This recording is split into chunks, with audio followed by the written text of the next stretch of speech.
It's nice to see a room full of shining, smiling faces on a Friday afternoon. All of you are very fortunate today because you're going to have the pleasure of meeting and hearing Katie Dykes, who is the Commissioner of the Department of Energy and Environmental Protection. And she is a very, very accomplished woman. She has a great deal of experience. She grew up in West Virginia near the coal fields. So she is a person who's had firsthand experience with energy.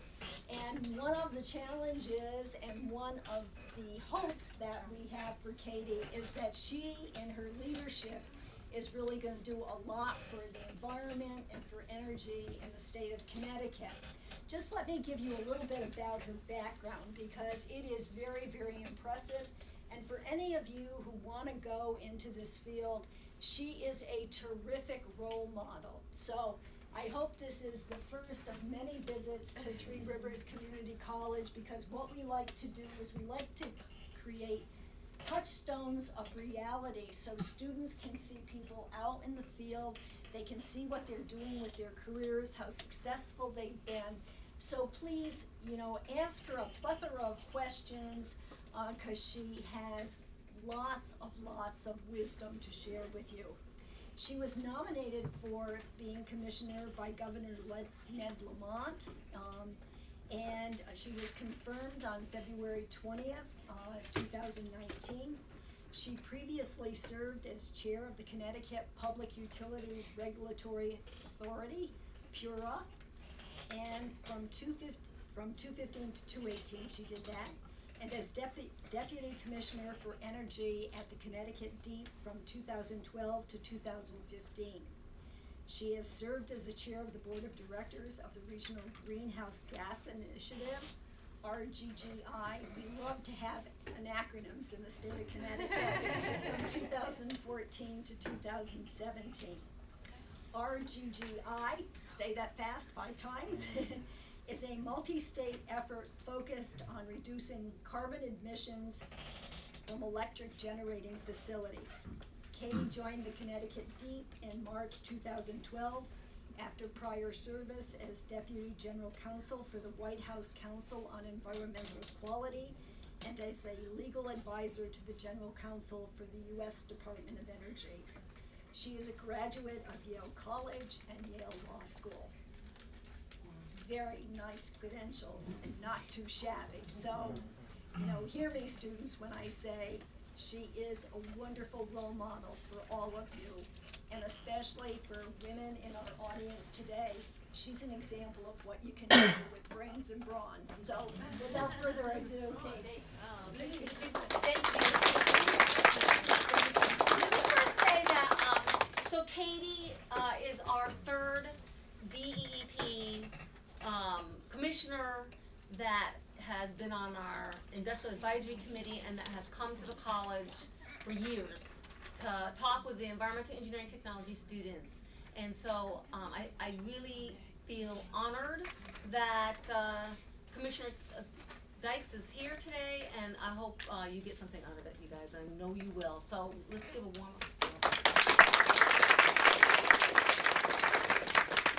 Well, this is so fun. This is a great way to end my week. There's no better experience than to talk to students who are going to be delivering on all of the different challenges and opportunities that we are seeing unfold in our department, in the years to come.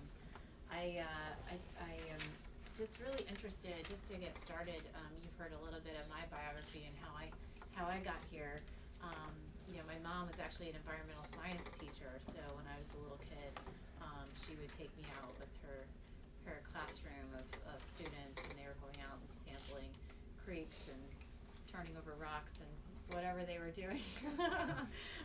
So it's funny to think about how your biography actually can tell the story of how you got where you are or not, right? And I think it's a lot about the people in your life who are around you and who show you, what these jobs actually look like. On the flip side, my dad was a lawyer, and I remember going to, hang out with him at his office and thinking it was the most boring thing you could possibly do. So when I applied to law school, he reminded me of that. But it's really funny now to think about how what I do every day is kind of a combination of both of the things that my parents do, and I would have really denied that for a long time, but I think it's really true. I'm just kind of curious with a couple hands, I mean, for folks who are in this class and thinking about environmental regulation, what are the kinds of things that got you interested in this career path? If you don't mind, I don't want to put people on the spot, but it's just always interesting. Yeah. So in high school, one of our science courses, it didn't say environmental anything, so I took the course. It was all about renewable energy, how the humans are affecting the earth and stuff like that. And I was thinking, you know what? I've always wanted to make a difference because I've had strong women role models in my life. So I thought, I want to make a difference, but like that. I want to make a difference in the environment. People don't think that their vote or their voice can be heard. So I want to step up, protect the environment, and tell people, hey, even one voice can change everything. So that one course just, I realized that's what I wanted to do with my life, was make a change in the world, but environmentally. I think our work is done here. I think we're good. That's amazing. That's an incredible story, and it is true. And I'd love to hear that. Anyone else? Yeah. I'm a military brat, so I moved around a lot. But there was always, every military base I was at always had some sort of wooded area. So I was constantly out there, just running around barefoot, which I probably shouldn't have done. And then in the 7th grade, I lived in Virginia, and I had a teacher that took us out to, don't know if you've ever heard of BIMS. It's William Mary's marine science place. I lived right down the road from us. We got to go out in the water, pull up traps to, test the water, like that. And then I came here, and Diva was my first teacher the semester last year, and she kind of hooked me. That's amazing. So. Oh, that's great. Great, yeah. So I got my start really early. You ever hear of the Wheel Grader Convention, where it's like the convention where teams present ideas. I was like an 8th grader or whatever.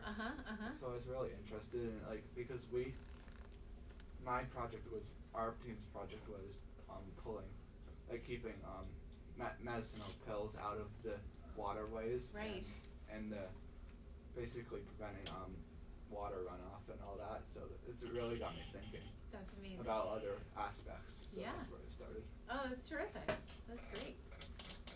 Anyone else? Yeah. When I was younger, my grandparents used to live up in Vermont, and we used to have to go to a natural spring to collect water and bring it back, and it took quite a few years before we had electricity up there. And my grandfather used to always shake his head and say, one day all of this will be gone, and we gotta take care of it while we still have it. So. Wow, that's really powerful, and here you are. Yeah. You must be really proud. That's great. Anyone else? Yeah. I spent my summers growing up on a lake in Griswold. So, we don't have clean running water out there, so we didn't, and so there was that. So I was kind of grew up being out in the woods and stuff, and then thought I was going to go for marine science. Turns out I was doing this. Just kind of stuck, and yeah. And here you are. That's fabulous. Well, let me ask this question to the extent that you know, which you don't have to know, but now that you're sort of at this stage, hearing how people got here, it's like for many of you, start off with an experience or a mentor from a really young age. Now that you're here in this program, what do you think you'll do when you're graduate? As you think about where you want to apply or the opportunities that you're focused on. Yeah. Try and get a full-time job with Deep. Great. I love your answer. Our work is done, Nicole. We can go. We'll talk about that in just a minute. Anyone else? Yeah. My husband's Navy military also, so we're moving, but I'm going to go to university and get into a couple other sciences and hopefully get a job with the Pennsylvania version of Deep there when I move. So. Oh, that's great. Yeah. I know it might sound repetitive, but I do want to get a job with the state, So I feel like that's a great stepping stone to start with right out of college. You know, focus more on the hazardous area, hazardous materials, hazardous waste management, because I feel like there's always so many sites out there, but not enough people to help remediate those sites. So that's the one thing that I really want to do is get into the hazardous waste right after graduation. Terrific. Anyone else? Well, let me brag a little. I've got students here that are not saying anything. It's really making me mad, actually. I've got one student, Jen Lafayette, who just got accepted to UConn. Terrific. I've got Joe, who did internships at Southern Connecticut State University, and he'll be going there after he graduates. Jen got a job with the United States Geological Survey.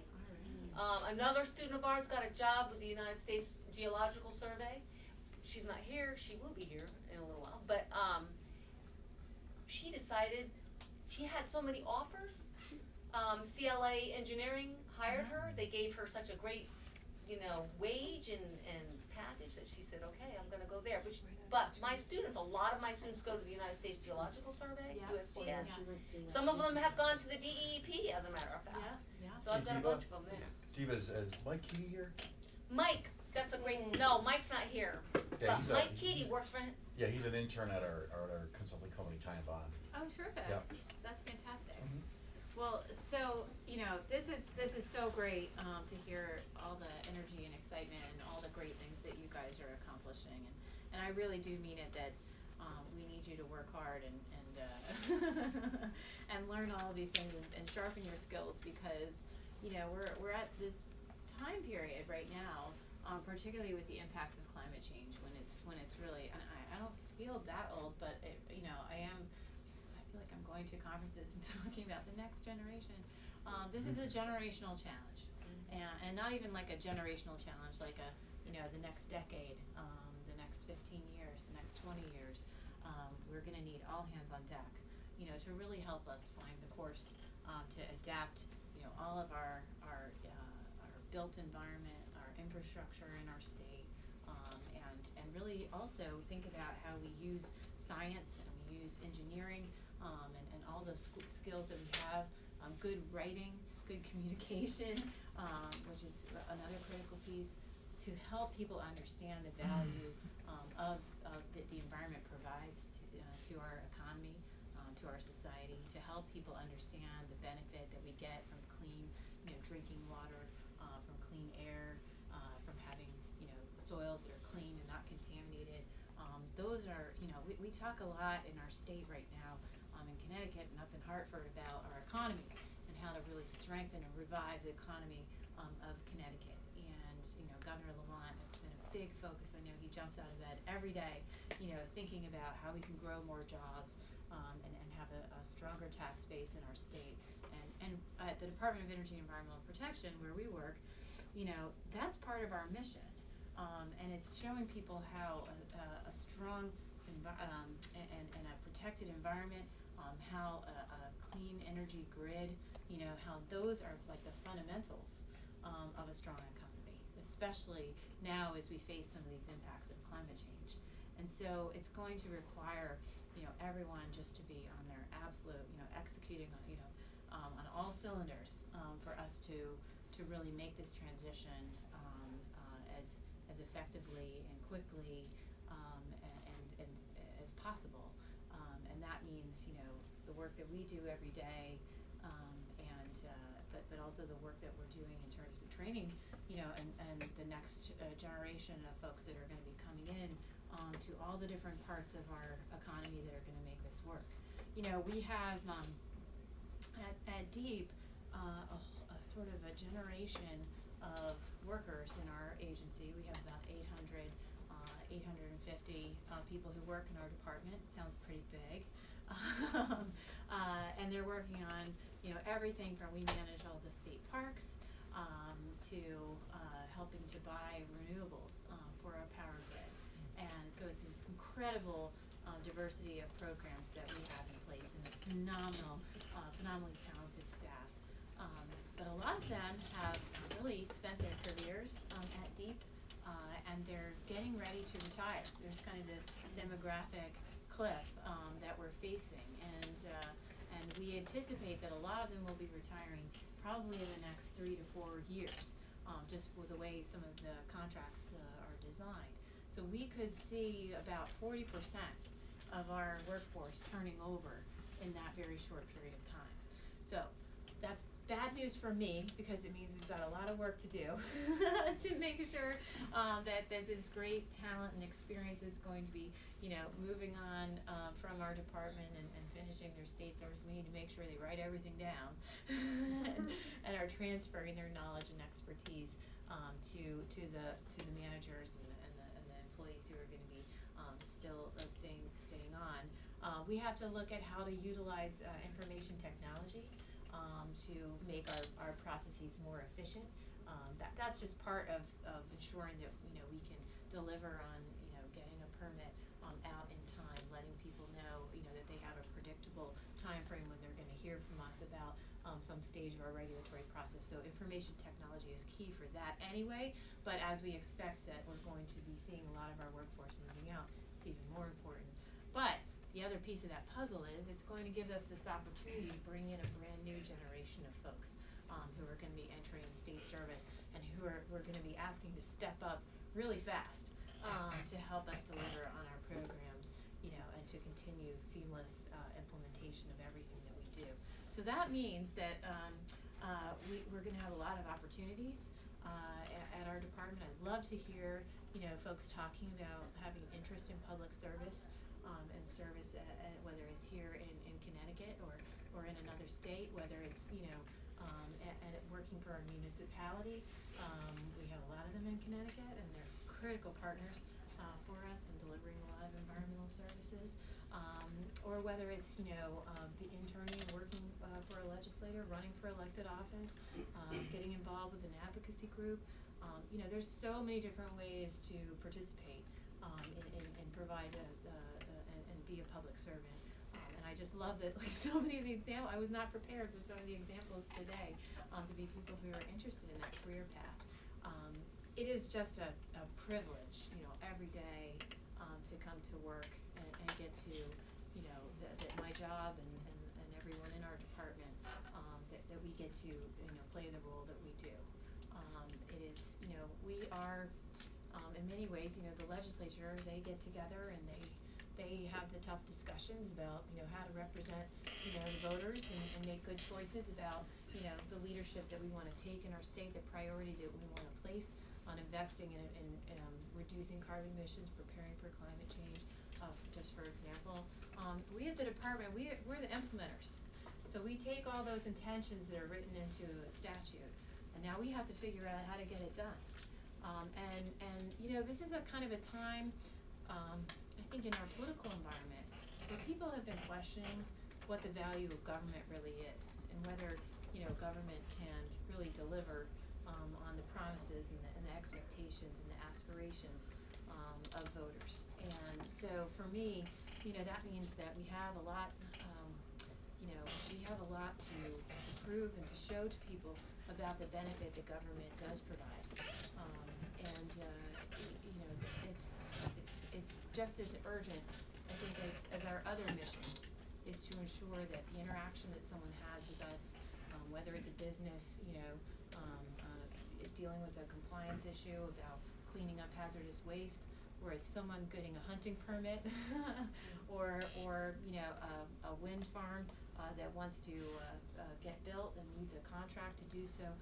All of those different interactions, every time we're interacting with someone, we're sharing with them, that the government works and the value of government and regulation is so absolutely important. I know, I did environmental studies as my major in college, and then I got a law degree, but I'm really kind of a wannabe engineer. I think the thing that got me really interested in the things that I've worked on, particularly in the energy industry, is just kind of always being curious about how things work. And one of the most interesting things about kind of engineering, and infrastructure, as we think about, a lot of our the programs and regulations that we implement at the department are really geared around infrastructure. We have really, really complicated an incredible infrastructure in our state, whether it's the electric grid, that keeps power on reliably, perfectly balanced between the amount that's being generated and consumed at any given second, all across our state, whether it's the really complicated infrastructure of how we manage municipal waste, for example, from how we invest in recycling to how we burn municipal solid waste, try to get people to invest in diverting, reducing their waste. Really complex infrastructure there. The infrastructure that treats our water, maintains our safe drinking water, very complicated, massive investments, so critical. And we spend a lot of time, we often don't think about how infrastructure really brings our society together, right? And a lot of the issues that we work on are how to get all the different people who rely on this critical infrastructure to see the value of it and be willing, to invest in the things that are needed to keep that infrastructure working well and delivering, on what we as a society really value. There's no better illustration of that than how we're working to decarbonize our electric grid.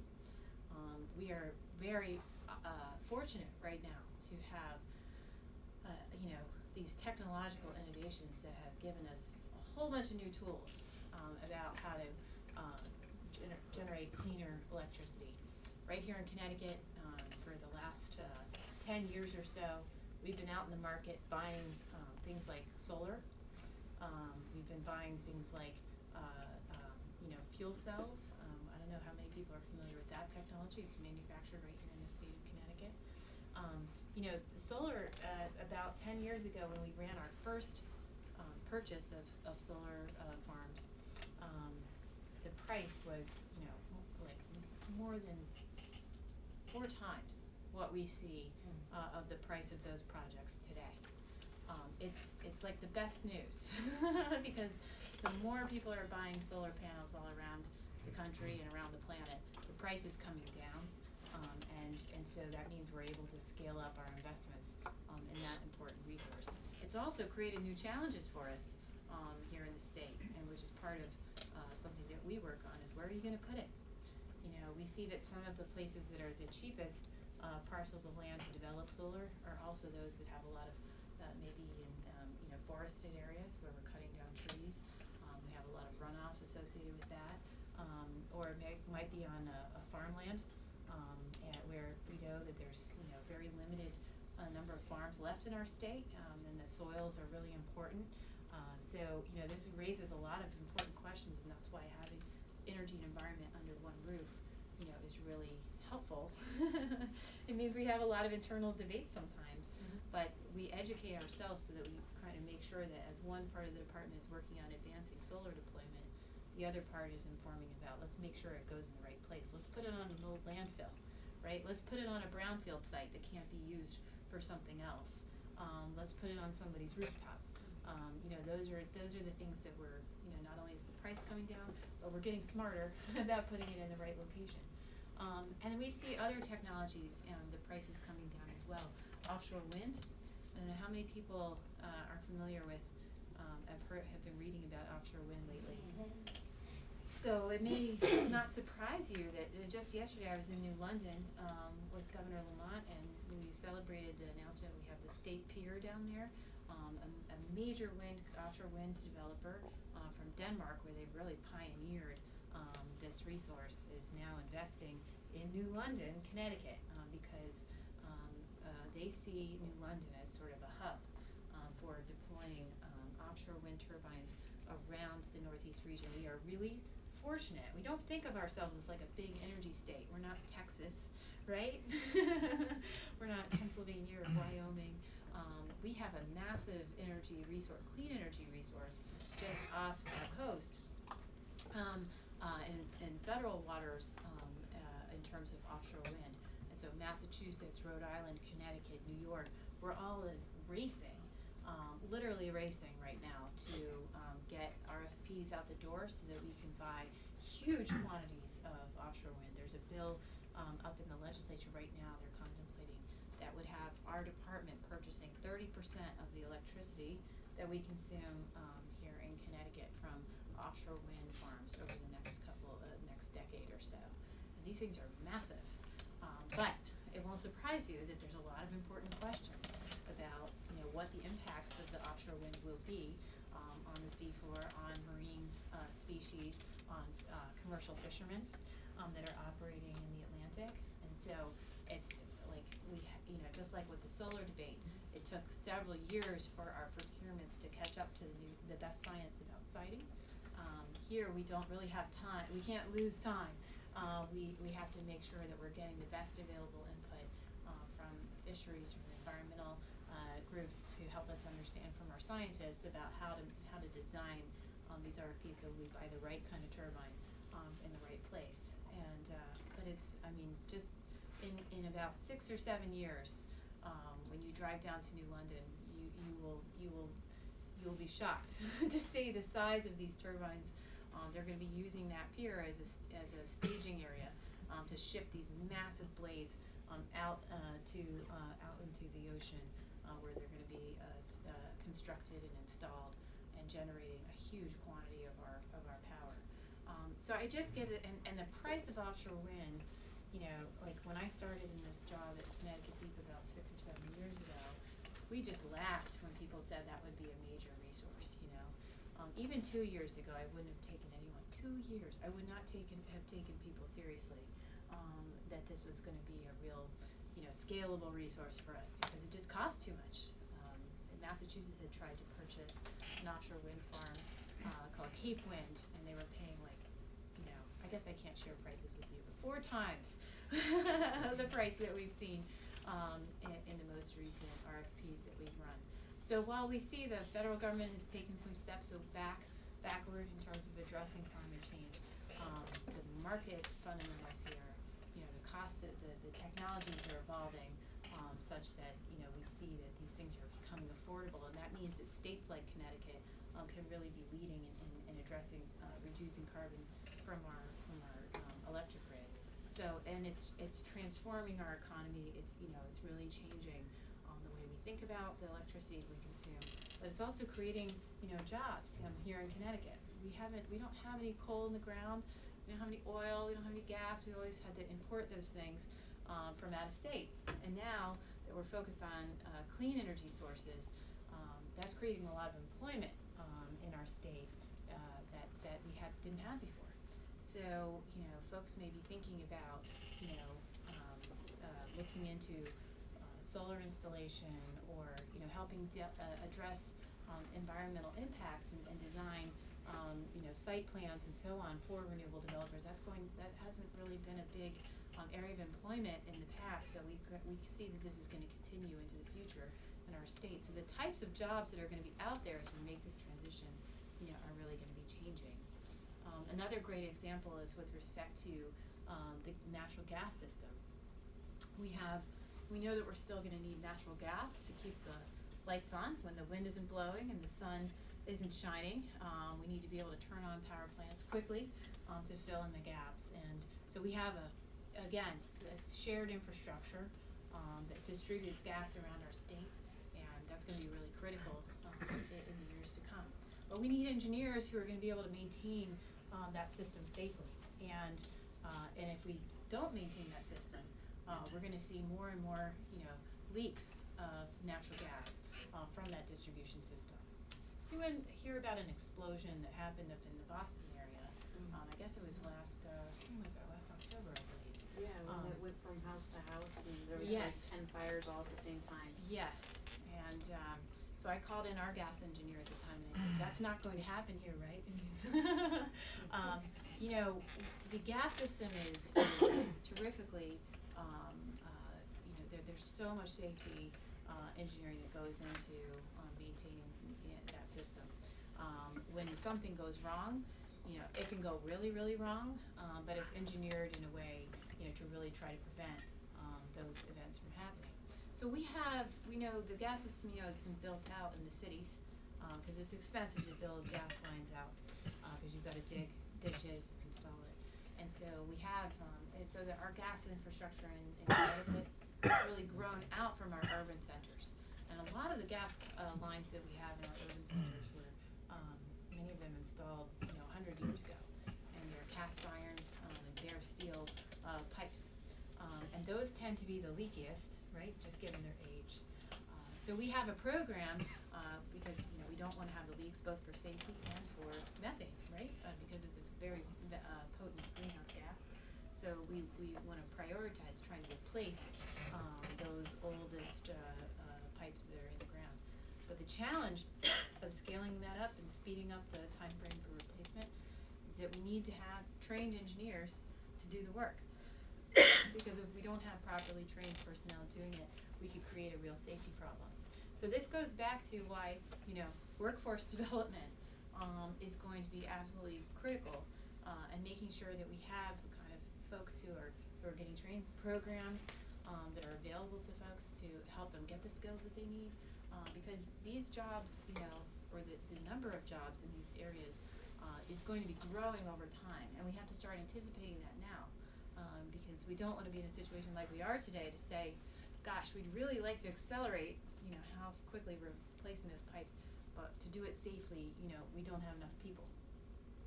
So that is actually going to be just as important as making sure that we get the investment out there organized in these programs, is to make sure that we've got really trained people, skilled individuals to go out and do the work.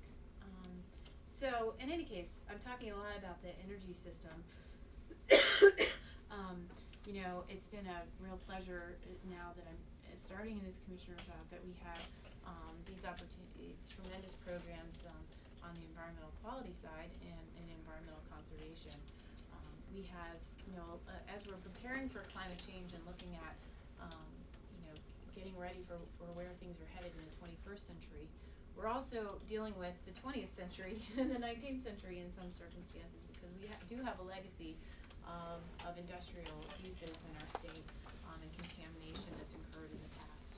And so that's one of our big challenges and opportunities, is to work with licensed environmental professionals who are out there, who can work with businesses and clean up sites and help bring them back into productive use. A lot of our cities are really challenged economically, and they have a lot of properties in their boundaries that are old and contaminated sites. And when we can really focus on getting investment to clean up those sites, it's actually a great win-win for those towns, because now they can bring in industry again into a place that didn't have it for a while, and they can generate tax revenue from that they can be investing in schools and other benefits for the local community. And so it's how do we animate the investment to get those sites cleaned up and get that turned around. And we rely a lot on folks who have gotten training in environmental cleanup to be able to assist businesses to do that work. So while it's great to hear so many folks who are thinking about going into government, I would also say that making sure that we have skilled environmental professionals to be assisting business is really, really important, because when we get an application or a permit or something filed with us, we want to be able to approve it. And that means that we need businesses to be able to hire good folks, whether they're working within the company or as a consultant, who understand our objective, who understand how to do good sampling and testing, and run a good program, cleanup program. That's just as important as making sure that we have the skilled people on our side, to review the permit quickly and make sure that the materials quickly and make sure that all the the remediation plan is all set. So for those who sometimes have a debate about going into public service or the private sector, I just want to share that. I think it's important to have folks who are really dedicated to good environmental outcomes and have strong skills, no matter where they are. The last thing I would say is I can't help myself, but learning, sharpening your writing skills is probably one of the most important things you can do while you're in school. It is really, really hard. This has nothing to do with what I'm, my talk and deep and what have you, but it's just something I want to share as a person who's, you know, managed and mentored people, once you get into the workplace, it's really hard to get people to take time in your office to give you feedback on your writing and your communication. But it really kind of sets you apart if you've got those skills in terms of your advancement, I think. And no matter what you're doing, if you're an IT person or you're an engineer, you still have to write and communicate. Oftentimes with people who don't have the technical knowledge that you do. And so you can never, you know, take enough time, I think, when you're in school to get feedback from, you know, your peers and from your teachers on your writing style. And it's just so invaluable, and people, you know, they don't always take the time after you've graduated, you know, when you're in the workplace to help coach you on those things. But they're really, it's just such a superpower when you can take, you know, your the information you're trying to convey and do it in a really clear and persuasive manner.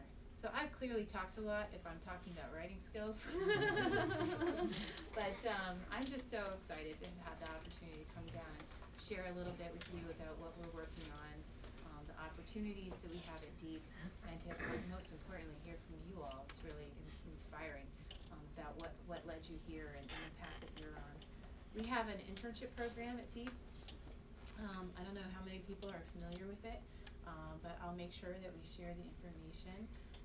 We, I think, have already taken resumes for this year, but for the summer. But we are, you know, have interns coming in year round. It's a really great way for folks who can manage it to, you know, come in and get a sense of what we do and see if this is, you know, working in state services and path that you want to be on.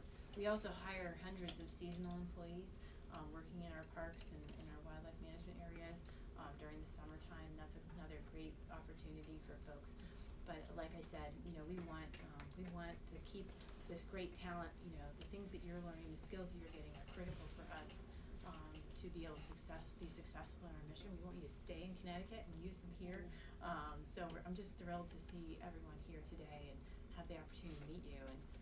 And I'm just like so excited about what you're doing and cheering you on. So thanks so much. Anybody have questions? Sure. With the current political climate, the EPA is kind of loosening a lot of their regulations. Yes. Do you see that happening at all in Connecticut? Do you get that sense that it might happen, or hopefully not? Oh, in terms of rollbacks here in our state? Well, happily, I mean, it's been tragic to see what's been going on at the EPA, even down to just, you know, them, you know, the administration, the federal government, you know, recommending big budget cuts for EPA. You know, I think, I'm not sure how widely it's known, but many of the programs that we implement at the state level were actually delegated our authority from EPA. And we get funding from the EPA to help us do that. It's one way to implement these programs more efficiently and sometimes more flexibly tailored to the circumstances of our particular state.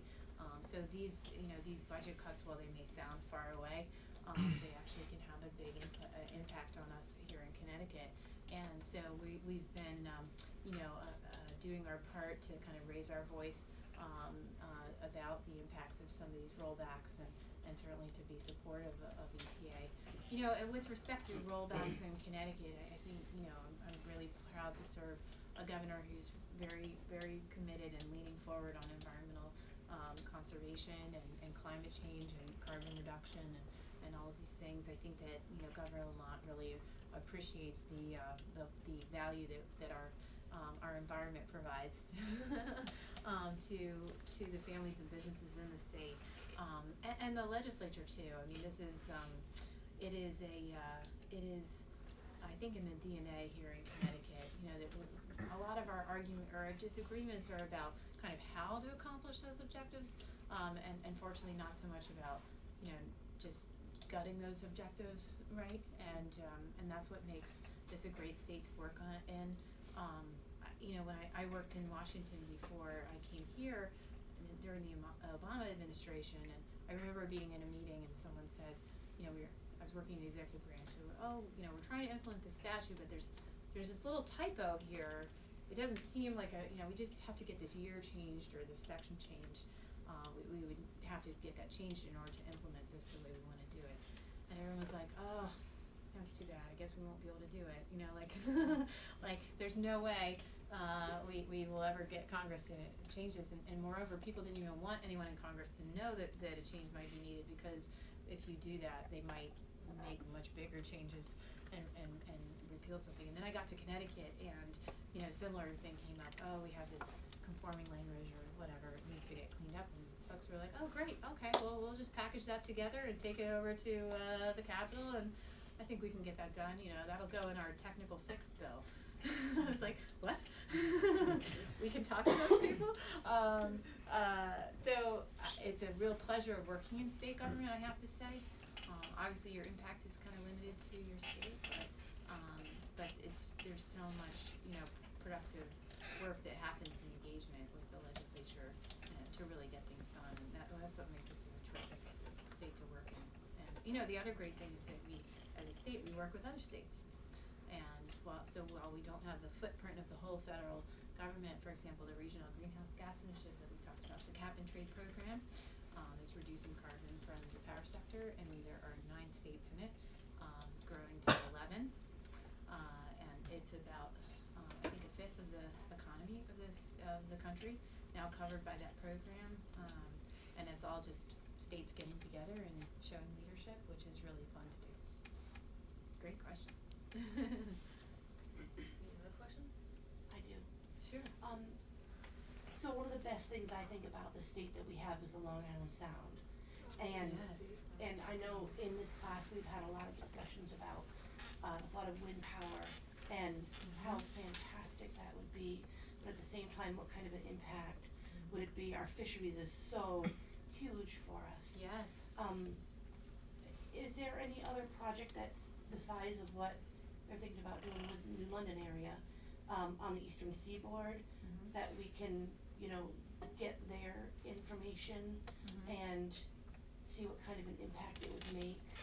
I'm sure you're neck deep It's in great. that This is information exactly already, the right? issue.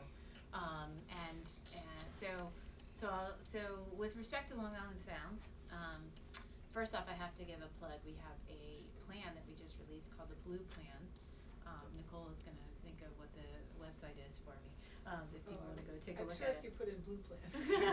Yeah, which is terrific. We just launched it, so it's using spatial planning techniques to really map out all the resources of Long Island Sound, which is such an incredible resource that we share with New York, and so it's really cool. We've got all these different stakeholders together, scientists, folks from the fishing industry, tourism, so on, to give us input, and it's really meant to give people a guide.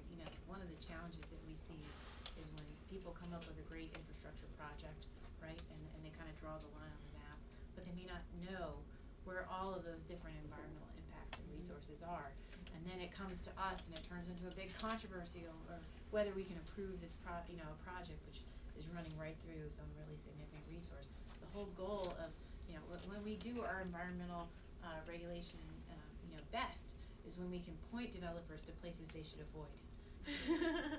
When they still have some flexibility and they're early on in their planning process, it's much easier for them to then say, oh, okay, let's route around that thing, and now we've avoided months and months of angry protesters and frustrated bureaucrats, and they can move their project faster. So that's just one example of why good planning is so important.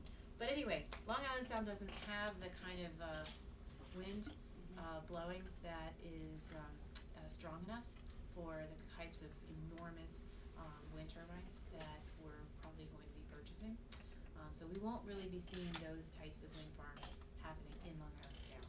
They'll be further east and kind of off the coast of Rhode Island, and that area. Of course, Martha's Vineyard, Nantucket, those areas, right? It's going to be very important for those communities, and we have a lot of fisheries that out in that area, and marine mammal species that are used in those areas. So the environmental impacts are really, really important. They're not likely to be right here in Long Island Sound, but we'll see from New London that they'll be constructing the turbines and the components, putting them on boats and shipping them out to those locations. But the environmental impacts are something we have to, just because it's not within our boundaries or something we can see, right? You know, we have to take that into account because we're the customers and we're the investors. And so, you know, that's really, really important. I had an experience a couple of weeks ago to meet with some of the other environment commissioners from New England. And I was talking about, we've made all this progress using mapping tools and GIS and other things when we go out to buy solar to try to not, to tell developers that we're, here are the sites that they should avoid in Connecticut. Don't bring us projects that are going to be located in these environmentally sensitive areas and so on. And the commissioner from Vermont was like, that's great, except Connecticut, you bought a wind farm up here in our state, impacting forests right on top of this beautiful ridge line. I was like, sorry about that. So we have to share our information, across our region. Our electric grid goes all around New England, which is why we would buy a wind farm out in Vermont. But we have to care just as much, I believe, about environmental impacts that are happening outside of our borders as we do those inside of our borders, right? I feel very personally, about that, having grown up in West Virginia, for example, that has a lot of environmental impacts from producing coal for the country. So I think that's our, we can't just outsource our environmental concerns. We have to be uniform in applying them. So, yeah, but it's a big question. Coming soon to a theater, we're going to be looking to convene a task force to help us get this input about how to be good, responsible purchasers of offshore wind. There's some good, science and information from the North Atlantic over in Europe, where they have a lot more experience with this resource.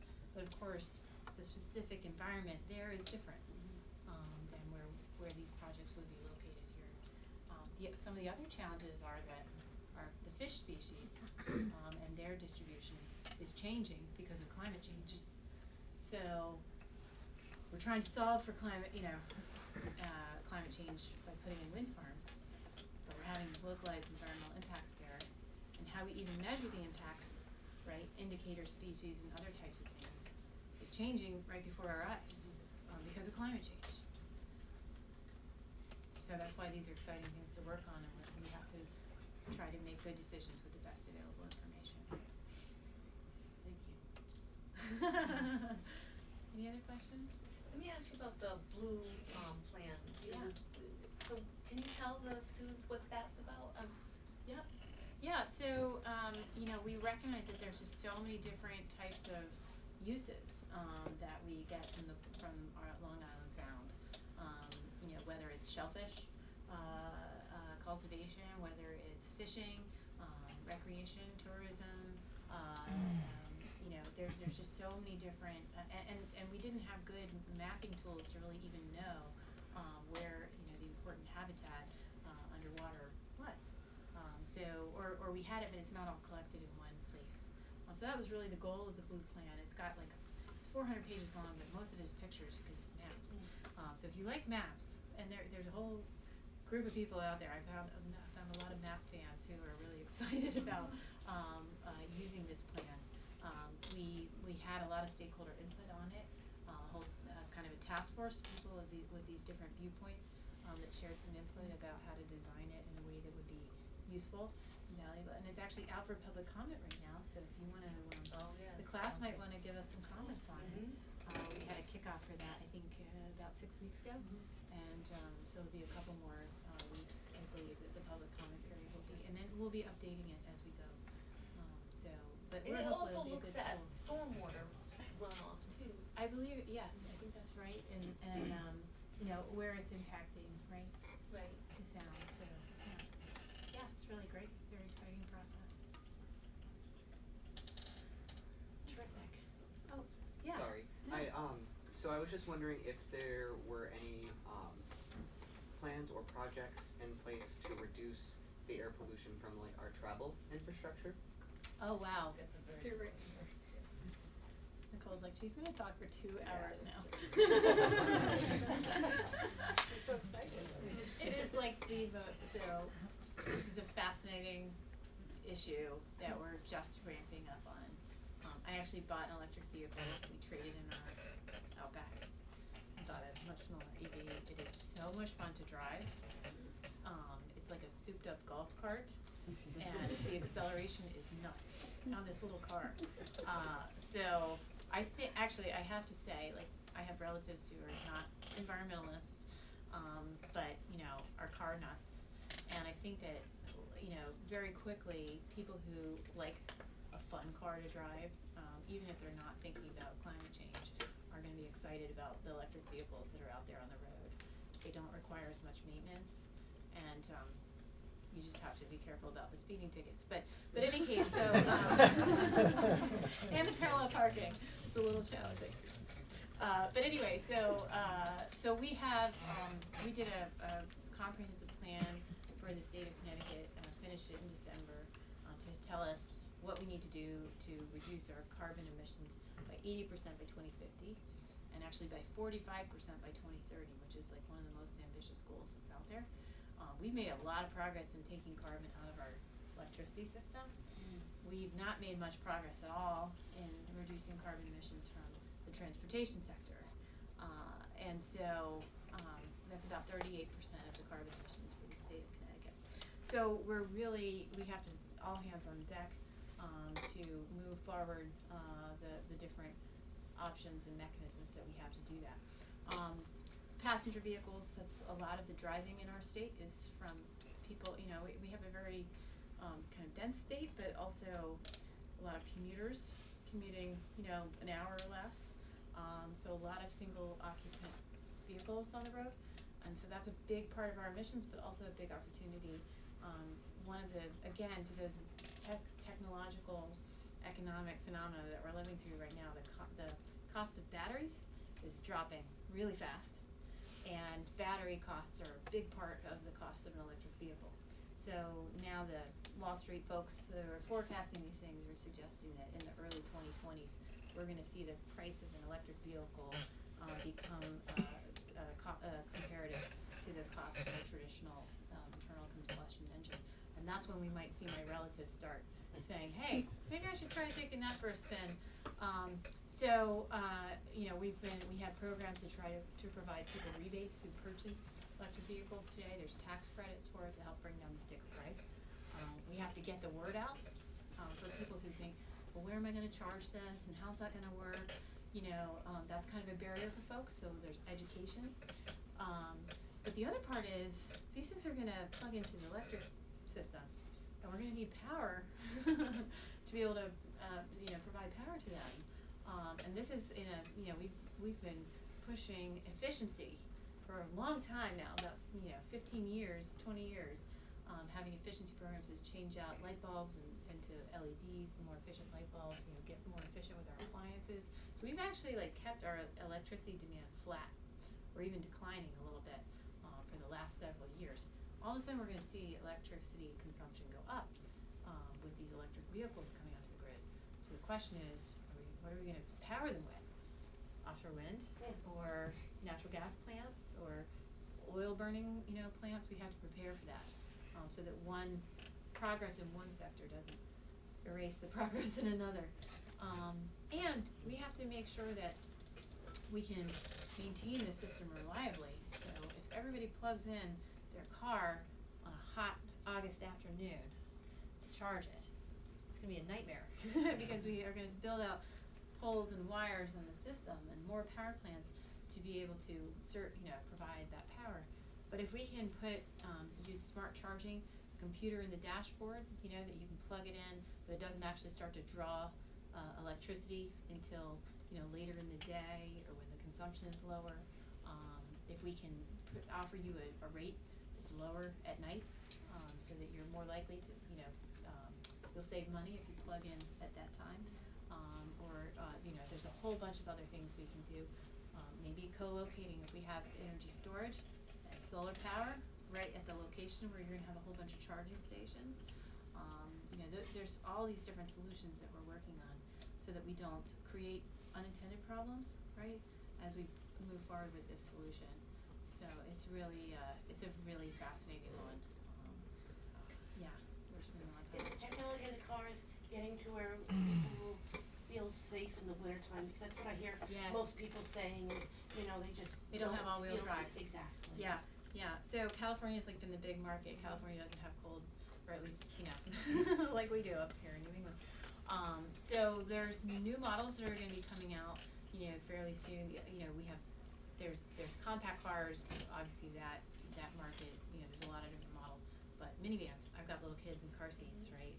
We don't really see those models coming forward just yet, but it's around the corner, all-wheel drive, you know, another important piece. And then the other thing is, heat in the wintertime, and battery performance in the wintertime is another important component here. So one thing, you may have heard a year or two ago about a major violation that Volkswagen had in terms of air emissions. So the slightly silver lining to that situation is that there was a settlement and a lot of money that was provided and distributed to states as part of their penalty or the settlement. And so we've taken some of that money and we're investing it with the Department of Transportation in helping them purchase electric buses, transit buses. And so they're going to be deploying about 10 of them down in the New Haven area. So the engineers and everybody's like really geeking out right now around the conference tables to try to figure out how this is going to work. They have to figure out the battery range within the routes, right? Where they're going to put the charging at the depot, the charge where they house the buses, how they'll integrate the charging into when the drivers are going out. Another big question is going to be the battery range in the wintertime, because it doesn't perform as well when it's cold. And also, you know, that bus that you go on, it's warm and toasty in the winter because it's like basically heat from the engine. But you don't have that kind of heat coming off of an electric vehicle, so you're going to need to use some of the battery capability to produce heat to keep people from freezing, or at least make them more, you know, it's going to be a change in the user experience, right? From riding on that smelly, toasty bus to this nice, super quiet bus that might be a little, you know, you need to keep your coat on. So these are some of the big questions that they're going to be looking at. But it is like eerie. Has anyone ridden in an electric vehicle? Okay. Yeah.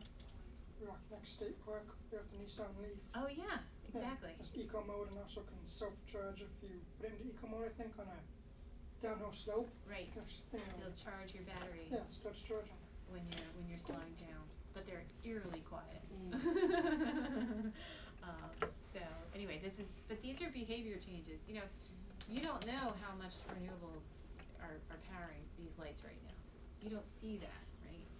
We've made huge transformations already in the carbon content of our electricity without really engaging customers directly on it.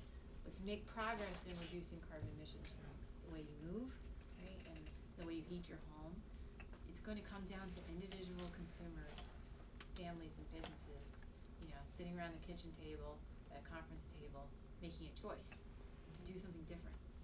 And so how do we make sure that those conversations and those choices are the ones that are going to benefit, you know, the planet, right? And so it's just as important to think about the heating as it is to think about the reliability in the afternoon, because if people don't feel comfortable, or it's too much change all at once, or they don't see the benefits, right? It's going to be, we're not going to meet our goals. Yeah. Sorry. I was just wondering, now that China is refusing to take our recyclables, what is... Do you work at Deep? Come on. In our classes, we talk about all this kind of This is stuff. amazing. Yeah, Okay. Right, Nicole? If you knew what Connecticut's plan was to do with them. Yeah, this is a really, really important question, and one that we've been dealing with for a little while. We've seen, you know, when we've been promoting recycling, you know, for years, a large part of it was that this will save money for towns in terms of their trash pickup and so on, because it's cheaper to recycle. But we're not seeing that so much. And by the way, like when you you know, because China is no longer accepting a lot of this waste. So I think that over time we're going to see more capacity for, you know, recycling the recyclables built out here in the U.S.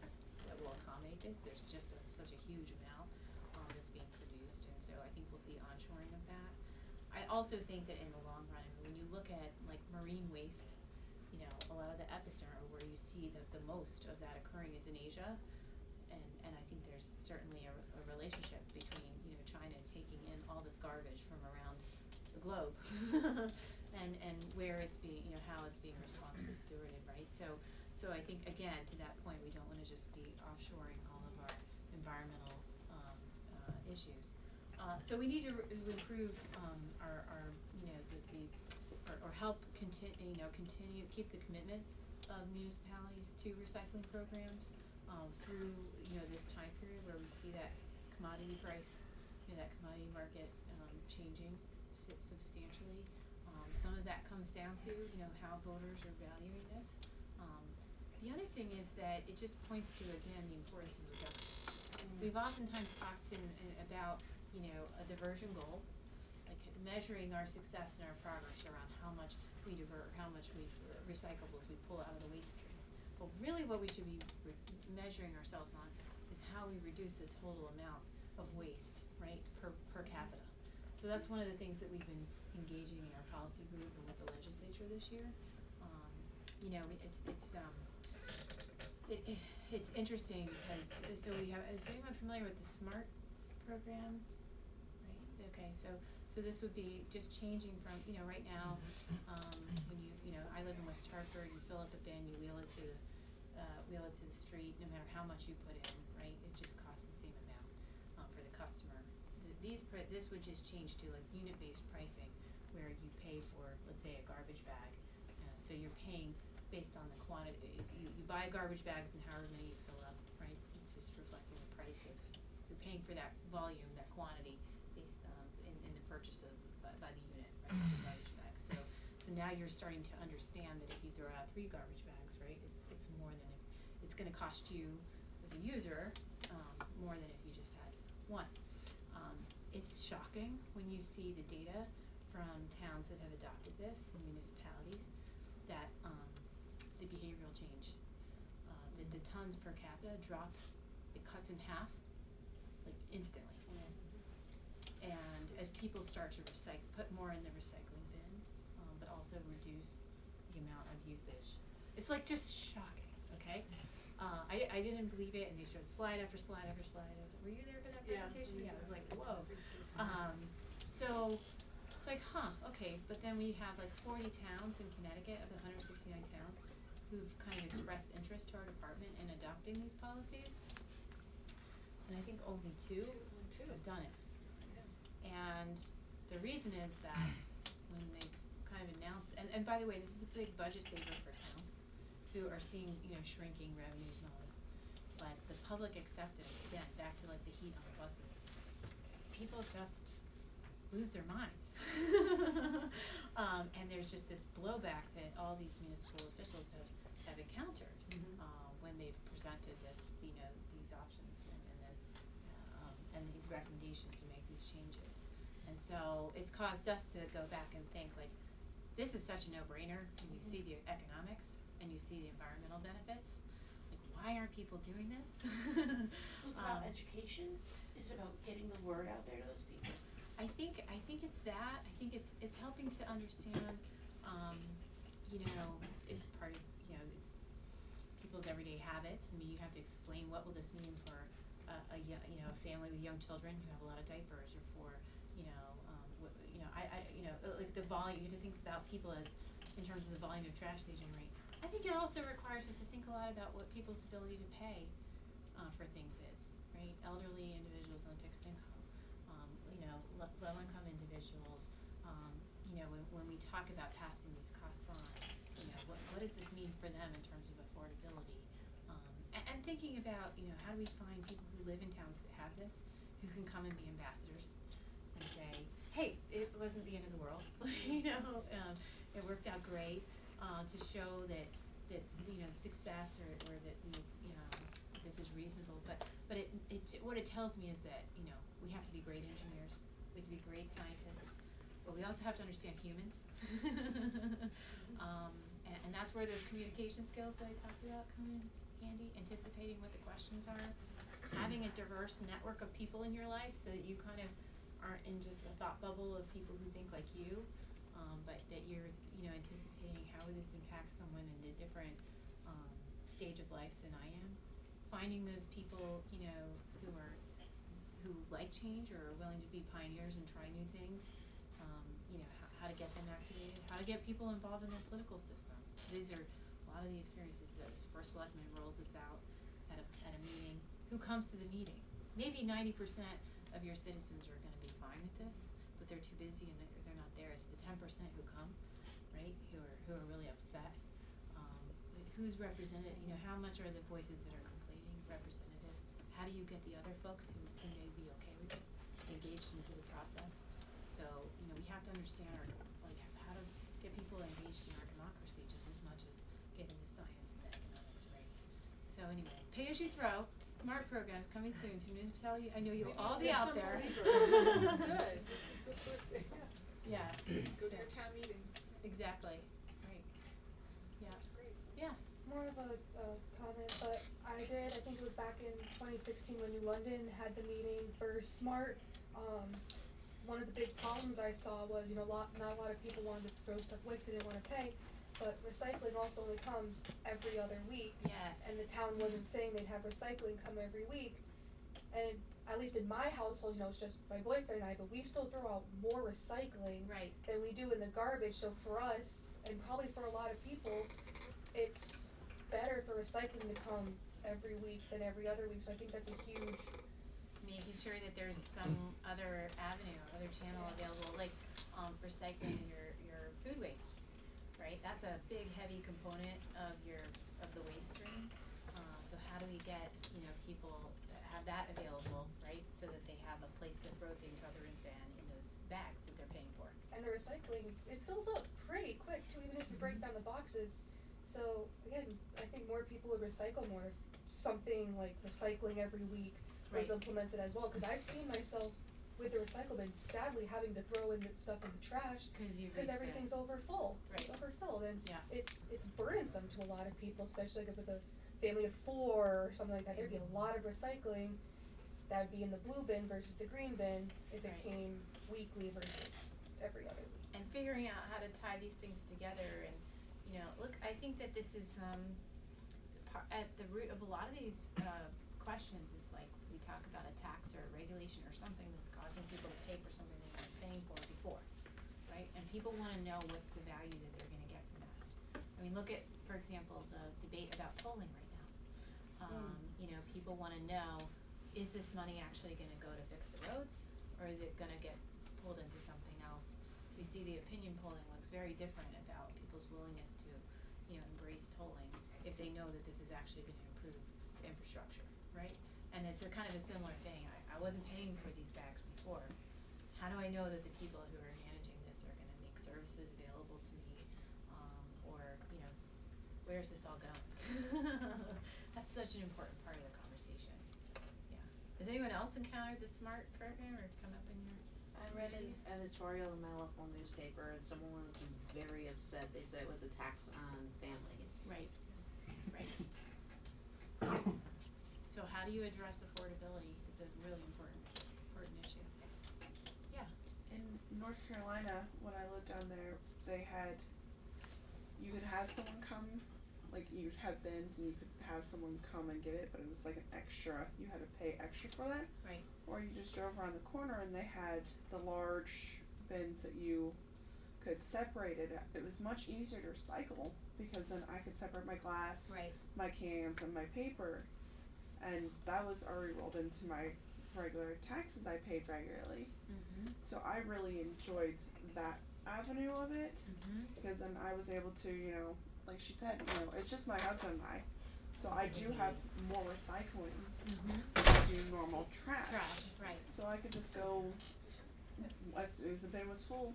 Usually I could do it like every other week or every week depending on how it was, and I could go dump it at a place where I know, okay, I've already separated everything done, I've rinsed it all out, everyone's doing their part, and they also took the larger trash also, so it was a place where I knew I could safely do my bulk trash, and they disposed of everything properly. It's a great system. And, you know, I think that was a big question several years ago when a lot of, the folks who were doing the pickup moved to single stream recycling. And, so it provides a lot of benefits. People, you know, the haulers have invested, in the trucks that can, you know, manage single stream and they have sorting technologies. But when you have it requires, families and businesses to be really knowledgeable and educated about what can go in the bin so that we don't have contamination. So we have actually a website called What's In, What's Out, right? So that's actually, it's a great, I don't know, I find this is a relationship thing, you know, it all comes down to a lot of, you know, marital discussions about who's recycling the best. So we've been testing ourselves at home. You can't put that in there. Yes, you can. It's great. Well, I think you guys have been very, very engaged and I'm just so impressed with your questions and all the things that you're doing, the things you already know about. So I'm just thrilled to be here. I appreciate the invitation to keep the tradition going of deep commissioners come to visit. Absolutely. Thank you so much. All right, thank you all. Thank you. I'd like to mention that Senator Austin's here and happy, and so I'm going to walk our commissioner out a little bit, and if anybody has any questions for Kathy, Senator Austin. I guess I'm coming up. Okay, she's going up, so I'll walk you up. I got your budget right here. Oh, wow. I'll stay. Do you want to? You can. Pouring outside right now. Oh. I mean pouring. I guess our gardens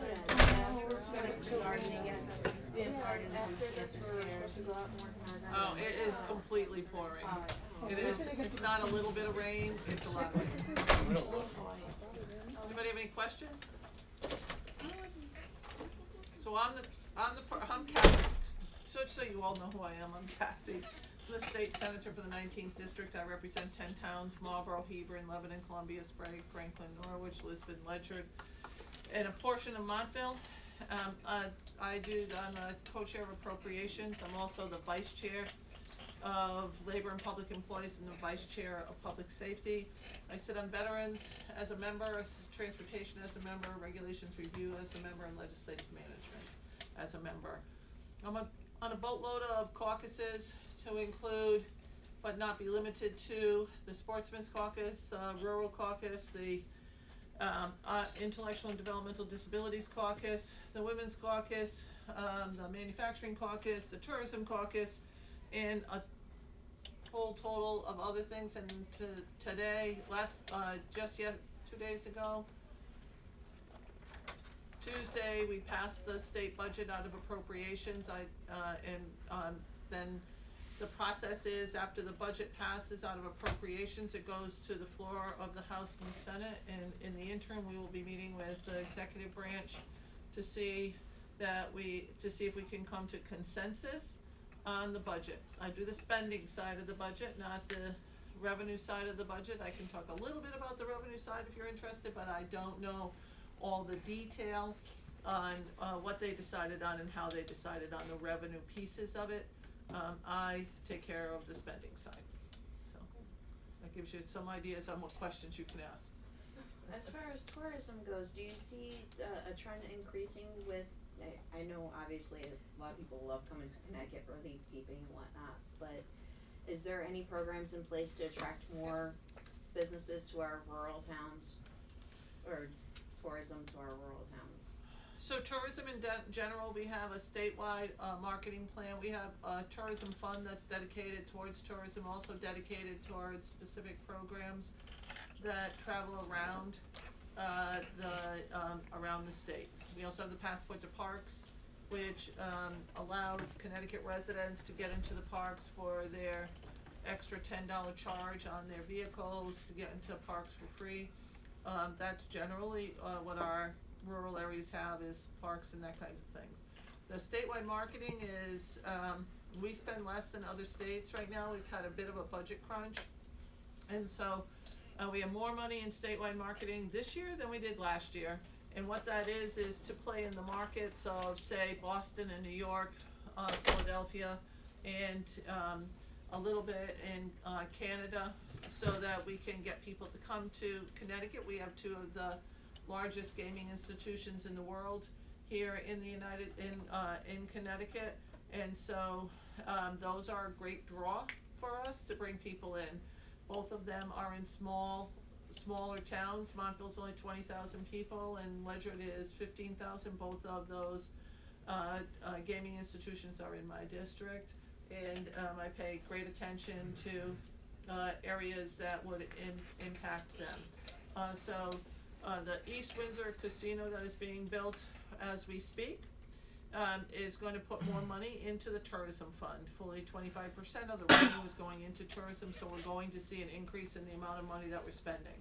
We also fund the tourism districts, which are designed to help out each individual community that they represent to get more people into the smaller communities.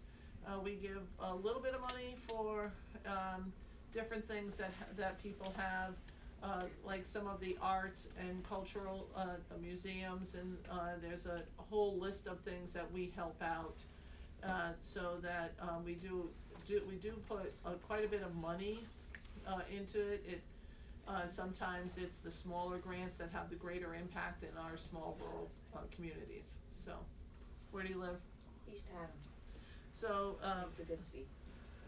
Yep, and the Goodspeed does get money, I do believe.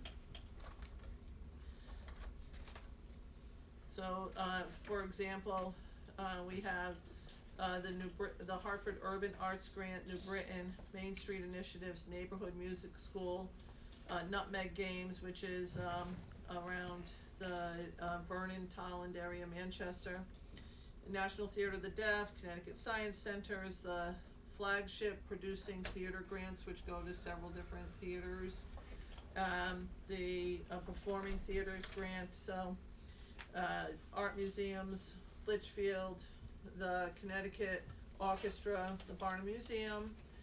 So there's a whole list of things here. Mystic Aquarium, Beardsley Zoo. So we try to fund a lot of them with direct grants, and the grants are not large dollars, but they're some, as I said, it makes a difference. So for example, the New Britain Arts Council gets $39,380. That helps them out. Some are $20,000 grants, and some are as high as like the Connecticut Humanities Council, which does help out a lot of different smaller organizations, gets $850,000. That also helps them maintain their federal funding that they get. So they apply for a federal grant every year, and they need to have a match, and that gives them that match. So. Yes? Now, I don't know if you'll be able to answer the question, but my boyfriend and I were homeowners of the town of Norwich.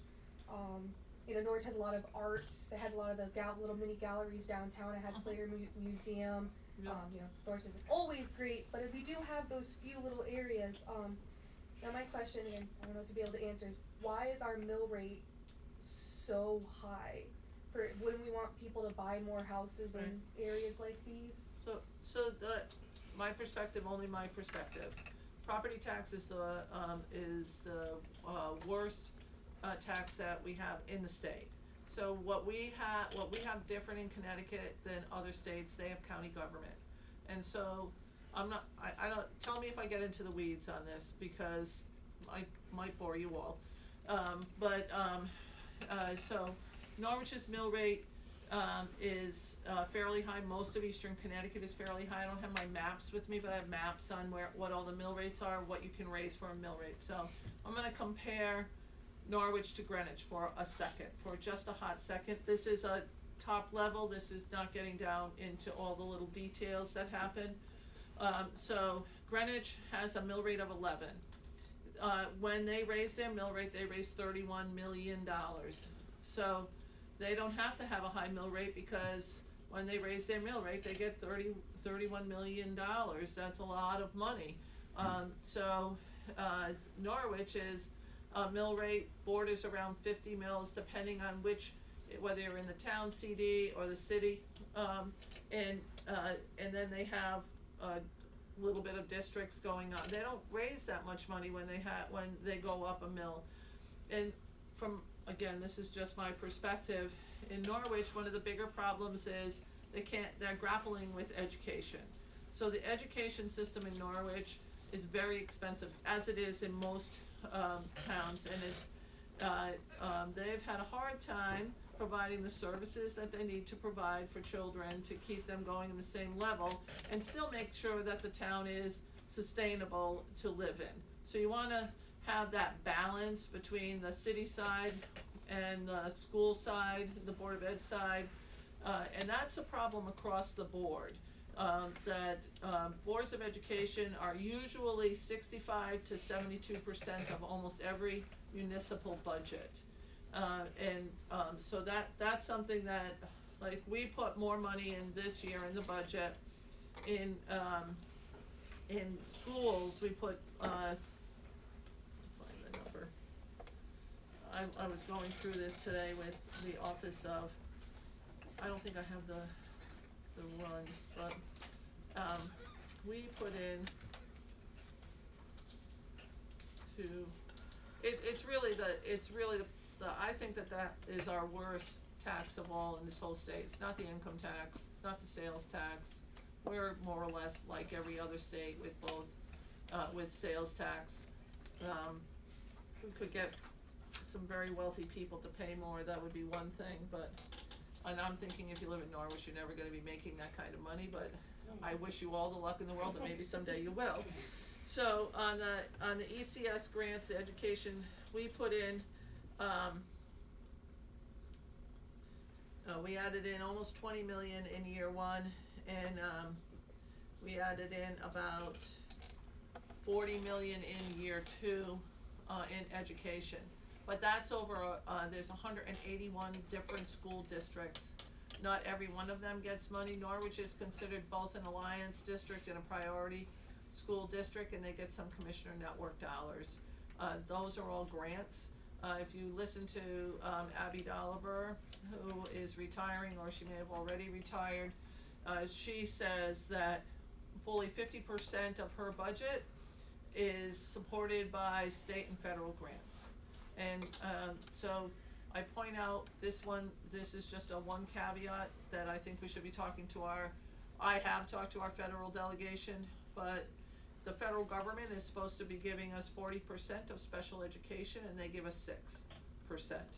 And that makes a big difference and puts a lot of pressure on the regular education programs, and none of us are gonna stop paying for special ed, but the federal government needs to pony up what they're supposed to be giving us, because we can't, as a state, give to the municipalities, and we give, out of a $20 billion budget, we give $5 billion to municipalities.